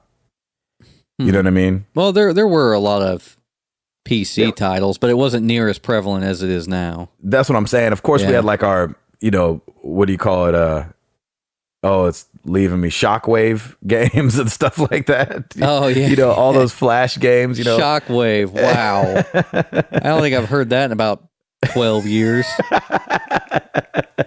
Anyway. Macromedia. Yeah, exactly. Router knows all about that stuff back in the day. Yeah, I'm right there with you guys. Did you see that Best Buy is doing a new gaming unlocked thing? Starting to launch it on November 10th. I don't have a lot of details, but is it like a new club or something? It's called the Epic Gaming Package. You pay $120 for 2 years, and you're supposed to get crazy discounts off games. They yeah, I don't know. But you get double points, and you get. Sorry, I was just going to say, but you have to print out all your coupons. Yeah, you got to print out all your coupons. It's $120 worth of paper is pretty much what you're paying for. Yeah, exactly. Exactly. But they were saying, if you were to save $10 or $12 on 10 games is what they were saying, then you would have paid yourself back. And I think that I would buy 10 games over 2 years. I don't think I would buy 10 brand new games, though, over 2 years. So I would think the discounts would have to be significant. So we'll be able to talk more on it next week because I think they're launching it on the 10th. If they're talking $12 on a new game, I get that discount already at Amazon, so I'm fine. Look at you. And you can wait a few months and then it goes on sale anyway. Oh, I know. Half price. That's what was so funny was seeing Hall going into Best Buy. I was like, "What you getting?" He was like, "An Amazon gift card." I was like, He's all excited to go into Best Buy to get an Amazon gift card. I was going to go use my little coupon towards my Amazon gift card because I was buying Ghosts from Amazon. Nice. It's a shame. Nice. Just add it to the rest of my gift card money over at Amazon. So right. Real quick, I know the show is getting long. The Wii Mini is coming to the U.S. Why? Because the Wii... Because it's mini. Yeah. Everybody loves the word mini now. Yeah, or nano. It's coming because, the Wii outsells the Wii U still. That's sad. It is sad, but if you're a business, you're like, if it ain't broke, you know what I'm saying? Yeah. So it's only going to be $100. And it's going to come with Mario Kart. And it's going to be like a sexy red and black. Okay, I'll do that. Exactly. Well, you might as well stick a fork in Ouya. Yeah, pretty much. That's a good call, Hall. Yep. Yeah. I still think Ouya's main mascot should have been the Man, I told Ouya not to go to Walt Disney World. That's right. And look what happened. Yeah. I think High C should have been their logo guy. Be like, or was that High C? That'd be like, oh yeah. Who was that? Kool-Aid. Oh yeah. The Kool-Aid man. The Kool-Aid man. Come on. Trying to remember what High C was. I knew it was some kind of powder that you added water to that was super cheap that I drank all the time as a child. Oh, gosh. Exactly. I remember High C. I'm just trying to remember like if they were a brand of something or... Yeah, I don't know. It's a I think High C, was it? Oh, yeah. We used to drink that in college. Oh, yeah. So check this out. The Wii has sold 1.3 million units in 2013. Okay. And I think that's the Wii. Sorry, the Wii U. I don't think has sold that many this year. No, not at all. I think it's half that, if not even less. The Wii hit 100 million units sold in September. It's 20 million units ahead of PS3 and 21 million units ahead of the 360. Wow, really? Yes. So that's why you bring the Wii Mini. Hey, to the States. And probably only a third of them ever get turned on. Yeah, you might be true. Nintendo don't care how many of them get turned on. Nope. Yeah. Just that they sold them. I turned on my Wii for the first time in 2 years the other day. What'd you play? I was figuring out how to do the little homebrew thing. Oh, did you do it with Zelda? No, you can do it with just an SD card now. How did it go? I'm gonna have to hook you up, Patillo. My Wii is broken. It was really easy. What's the upside? I don't know yet. So I turned it on. Reviews for our show. It's probably going to get turned off for another 2 years. Yeah, exactly. More on that later. That's funny. Exactly. Hey, you know what? A Wii Mini for $100. That's done. I'll do that because if it comes with Mario Kart, that's perfect. I know, $100. Gosh, I can certainly do that. Because really, what are the other games that you're going to play on there? You may play Super Mario. You may play. Yeah, I don't know. For me, it was always Mario Kart all the time. Yep. And now that 8's coming out, I'm even more excited. So that might be my turning point for actually picking up a Wii Mini. When do you know what's the release date? Well, Mario Kart 8 is only coming out for Wii U, isn't it? Yeah, that's only going to be Wii U. Oh, well, then never mind then. About that. Hey, I had my Wii U moment the other day when I was watching the Super Mario. What was it? Super Mario 3D Worlds or whatever the new one is coming out. Because you can get a cat suit. No way. That's pretty cool. You can like run around and pounce on dudes. It's hilarious. That is feminine. That is slightly effeminate. And I jump on you. All right. Kitty wants some candy. Catwoman, Cat Mario, cat everything. That's right, man. Okay, this is a long episode. We're going to try to bring it to a halt. You guys know where to find us. Twitter.com/MTTGcast, YouTube.com/marriedtothegames, marriedtothegames.com. Come check out the forum. It's awesome. It's on and popping over there. We love it.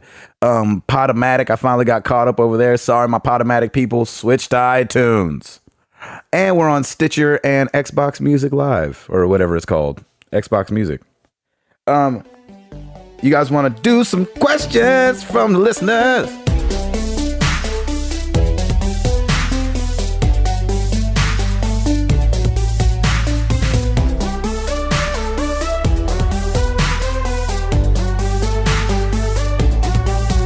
All right, Facebook, Scott Clark. With the coming of the next generation consoles in a couple weeks, what current gen games are you that's sitting on your pile of shame that you want to finish before you delve into the world of new consoles? Arkham City. Okay, Arkham City for Hall. Mr. Well, you Patillo? guys aren't even getting them playing. till next year. I know. Well, I know. That's why there's no rush Call for of me. Duty Ghosts. Yeah, Exactly. There's no rush for us. We're like, we're good. Trying We're to think if there's something current gen. Man, you know what I do want to play? Those freaking Kingdom Hearts games.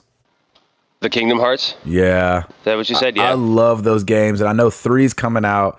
And then, 1.5 remix is out and 2.5 remix is coming out.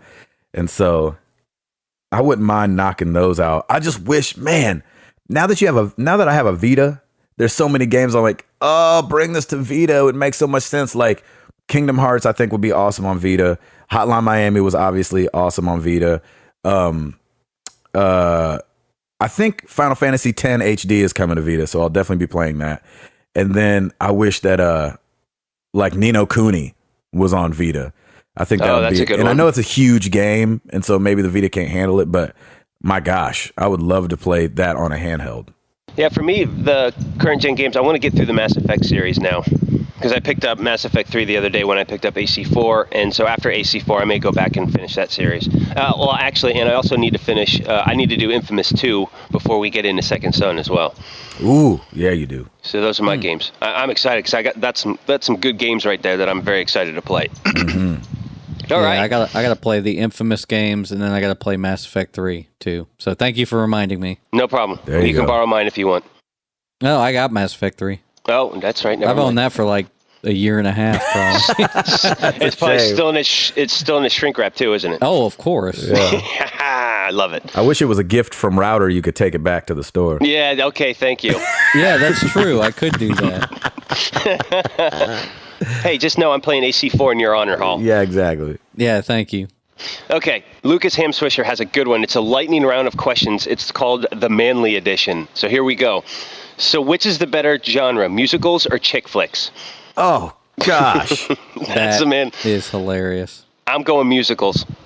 All right, Hall. Is Mean Girls considered a chick flick? Yeah, That's a probably. comedy, man. I love Mean Girls. Yeah, that's a comedy. So. That's a great movie. It is? Musicals. Yeah, it's hilarious. Tina It's Fey, very baby. funny. I love it. Musicals. Oh, man.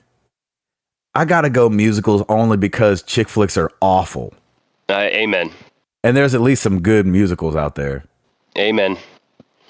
All right, the worst fashion statement: striped shirt with plaid pants or socks with sandals?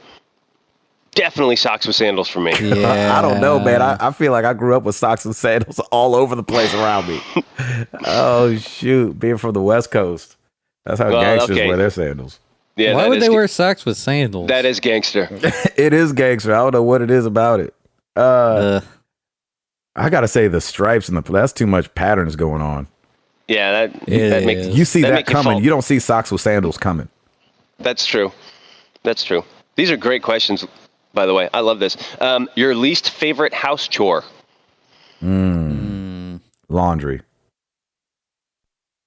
Taking out Piper's diaper genie. Oh, that's easy.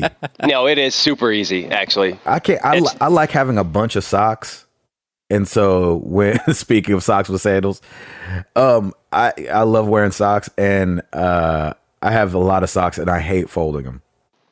Oh, that's a good one. I think I'm changing mine to that because and then you don't get the ones that match up right, and you're left with one left. Oh yeah, that's a good one. Gosh, I got my head in the dryer. Like, where did you go? Oh, when I lose a sock now, I just throw away the one that doesn't have a match. Yeah, but that's because we all know you're rich now.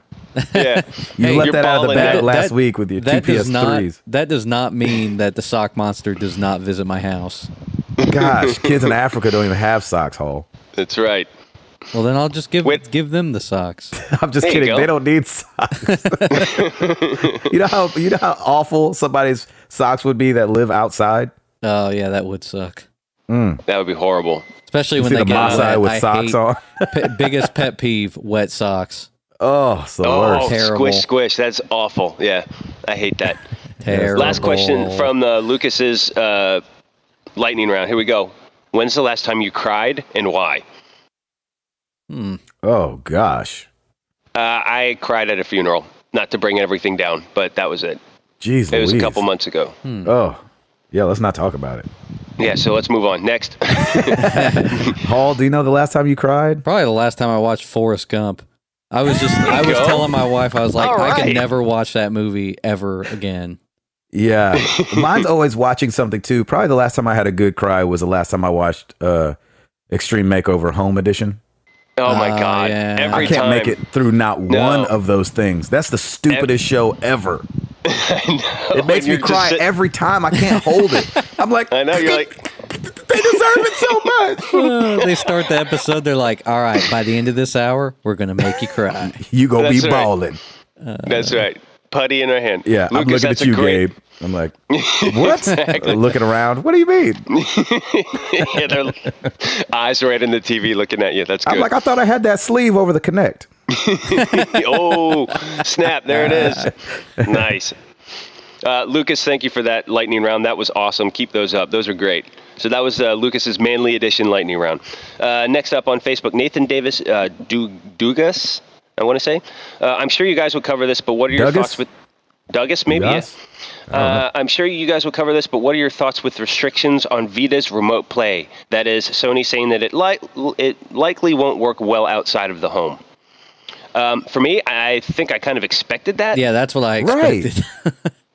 Like that, so my expectations were low to begin with, so I'm not, I don't think that's going to necessarily bother me. But Patillo, you're the Vita owner, so what are your thoughts? Well, I mean, I do a lot of remote desktop work. So, like, I try not to take my laptop on the road just because it's huge. It's a 19-inch screen. It's awful to carry around. It's not mobile. And so I do a lot of remote desktop stuff anyway. And so I know the lag that comes with that. And so I think that I've always thought from the beginning, like, yeah, they showed a guy leaving his house and still playing his PS4, but that's a commercial. Nobody makes their product look bad in a commercial. You know what I'm saying? Unless you're a Snuggie. Snuggies just Oh look my bad, gosh. period. But they weren't doing that on purpose. Nobody goes to a soccer game wearing a Snuggie, y'all. Stop it. If they are, they're Stop laughed it. at. Or Forever Comfy, if you guys ever saw the commercials for those. That's No. true. Forever I thought that Comfy. was fake. Yeah. What it's was not. that? Yeah, go look it up on YouTube, Forever Comfy. Or I think that's what it's called. Just the title is making me It's just like crack if you've up ever, right now. it's like a suit, like a onesie, basically, like that you would wear as a kid. Gosh. My God. Does it have a poop flap? Yeah, actually, I think it does. That's a shame.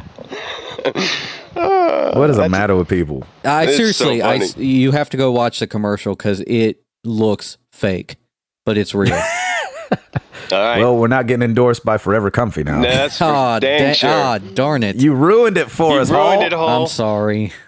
I am sorry. What am I going to get you for Christmas now? Snuggie. Yeah. Let's go with Snuggie. Oh, shoot. Oh, good question. Our boy from Brazil. Wait, did Paulo- everybody answer that one? Or did I just answer it? No. Hall and I both expected that, so we Oh, were okay, not. good. We were not disappointed. Yeah. I fully expected that because, I mean, it kind of depends on what kind of gamer you are. I mean, if you're married, typically it's like, oh well, we got to go to bed now, but I can just pick up my Vita and play my game in my house. Mm-hmm. Yeah, like exactly. that's kind of what I thought was going to be the main use of it is I'm going to go lay down, but I can still play my game. Yeah, or a JRPG. Yeah. So I don't know. All right, sorry to cut you off, guys. Our boy from Brazil, Paulo, let's say you lost a bet and had to play one single game for 24 hours straight. Which game would make this actually a fun experience and not unpleasant at all? Can I start by saying if I had 24 hours to play games at all, I would be absolutely thrilled. That's not even torture for me. That's like, oh, that'd be amazing. Yeah. That would be a break. 24 hours straight gaming. So for me, it doesn't matter what game as long as I'm playing 24 hours straight. But it would probably be the Mass Effect series, or it might be Skyrim. Yeah, I was going to say Skyrim. if it had to be one game, Skyrim. Router, can I just bring up really fast? I know I'm sorry to go on a side tangent, but we watched the new Aziz Ansari comedy special that he has on Netflix. Oh, It's okay. Okay. But he does have a joke in there about not having kids. And you know, the whole reason that you're like, oh, that would be a break is because we have kids and married and everything like that. He said, yeah, I feel bad for all these people with kids. And so when I see him doing something, I'm like, you know what? I'm going to go do something else because my options are still options. Yes, they're not requirements anymore. Dude, I thought that was incredible. That's awesome. That's genius. Yeah, I love Aziz. He's awesome. Yeah, he's funny. What game would I play for 24 hours straight? I think if me and my wife got in a room with some Mario Kart or some Dr. Mario, we could probably knock out a day and be good. Oh, she'd tear you up at Dr. Mario too, wouldn't she? She's good at it. She's really good. We actually go back and forth on that one. Yeah, Nice. it's great. That was a good one. Thanks, Paolo. I hope. Hall. What about yours? Skyrim. Yeah, pretty much Skyrim. Cool. Yeah, I think if, anytime we get a question like this with some sort of long game, I think our go-to has always been Skyrim. Yeah, you can get lost in that game. Just the You amount really of time, can. like you look up at the clock and you're like, it has not been 2 hours. Exactly. It really flies. Yeah. World of Warcraft 2 is a little bit like that. Yeah, you can do that. Daniel Lord Mural, Coke or Pepsi? Pepsi. Coke. Coke. Ah, get out of here. Yeah. Feeding the stereotype. Okay, let's wrap this up. Our boy Chayman, I said it right this time. Chayman Bissett. Yeah. Woo. He said, Gabe and Tim are, but Hall, I'm actually going to get to you as well. How did you name your kids? Did your wife pick, or do you have a special family significance? Ooh, good question. Yeah. Gabe, go ahead. Oh, my wife was in the store one day. I think she was at the bank or something like that. I don't remember where she was. Grocery store, maybe. And there was a girl in front of her. She said she was waiting in line. Really pretty mixed girl. And she heard her talking to the cash register person. Who was like, said, "What's your name?" She said, "Amara." And so she came home. She was like, "Baby, I saw the most beautiful mixed girl. My wife is white. I'm black." And that's why it stuck out to her. And she was like, and her name was Amara. And I love that name. What do you think about that name? And I was like, oh my gosh, I love it. We fell in love with that name from when Jenny brought it home. And just for a fun fact, that was 1.5 years before we were even pregnant. Wow. So it's not like we were looking for names, and we couldn't come up with not one boy name the whole 5 months. We didn't know that, you know, whether it was going to be a boy or girl. So we were really fortunate that it was a girl because we had her name picked out from, you know, two years before she was born. That's so awesome. Yeah, we kind of the similar situation. Lauren had a friend who named their daughter Piper, and we, of course, we found out what we were having. And before that, we were the same way. We were like, what if it's a boy? We still didn't come up with any boy names either. But I don't think Piper was in the loop then until she heard her friend have this baby. Her baby girl was Piper. So we were like, we like it a lot. And so this was like 6 months out before she was born. And we were like, you know, if another name pops up, we'll consider that one as well. And it just stuck. So, That's but awesome. the cool thing is my favorite little tidbit is her middle name is Harrington. So it's Piper Harrington Router. And Harrington was the dorm room name where my wife and I met.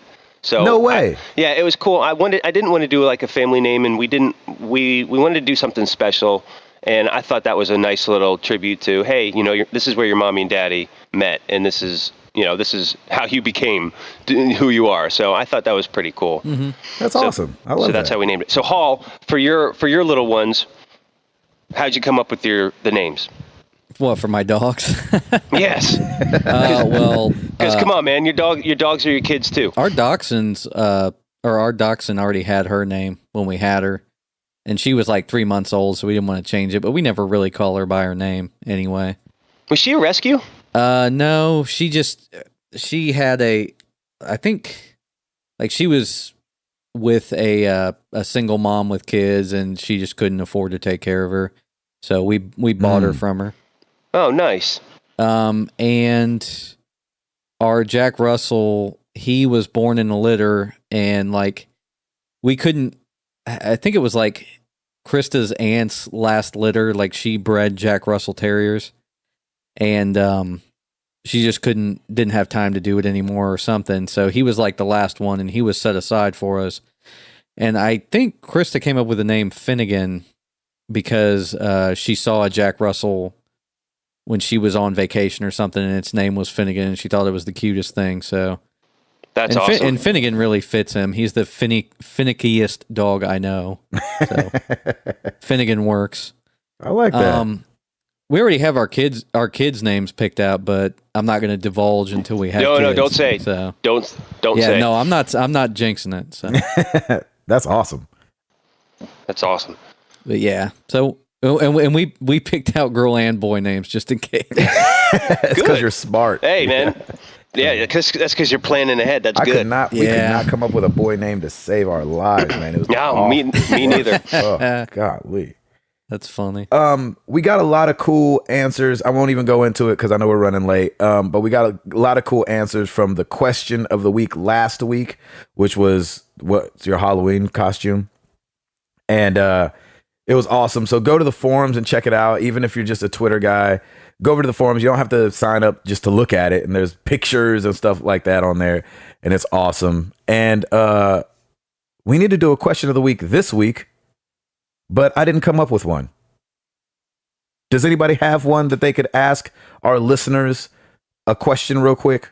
Router, you got one you can think of off the top of your head? Will you be playing Ghost? Ooh. Call of Duty Ghost this week. Will you be playing what Ghost this platform will week? you be playing it on? Yeah, well, okay. Yeah. Are you going to play Ghost for this generation console, or are you going to wait a week or week and a half, whenever, and play it for next generation? And that'll help anyway, because we got to get some groups together. Yeah, we do. Yeah, we do. We got to get another clan going on. Unite the clans. Does Ghost has like a little persistent clan thing, right? They're supposed to have like little groups or something. Mm-hmm. Oh, I don't know. Sure. I think they do. Well, either way, if they do, we'll make a Married to the Games clan for each console that we're playing on. So that'd be awesome. I'll be playing on PS3, so hit me up if you're going to be playing on PS3 as well. Yeah, I think I'm waiting until PS4. Nice. So if we have any other PS4 guys out there, I'll be playing Ghost with y'all. And that'll be fun. And then real quick before we get out of here, another poll this week from Chris Dumoulin on the website. What is your favorite genre of game? FPS, RPG, platformer, survival horror, racing, puzzler, casual, trivia, side scroller, which is kind of like platformer, but that's okay. Don't tell them I said that. So yes, go vote for the polls on the website. Come join the forum. Come join the conversation. We love talking with you guys. Thank you for sticking with us through this long episode. It's been a lot of good stuff. Gavin Hammon, big shout out again. Thank you so much. And what are you going to be playing Ghost on? Are you going to be playing it this week? Come on, let's shoot some people in the head. Oh, that sounds weird. Oh, no. I'd be so excited about Man, that. that was one of those I immediately regret saying what I just said. Great. Y'all know what I'm talking about. Yes, Yeah, sir. we got you. I'm Gabe Patillo. That is Tim Router. That is Timothy Hall. And we are married to the games, and we up out this thing. Peace!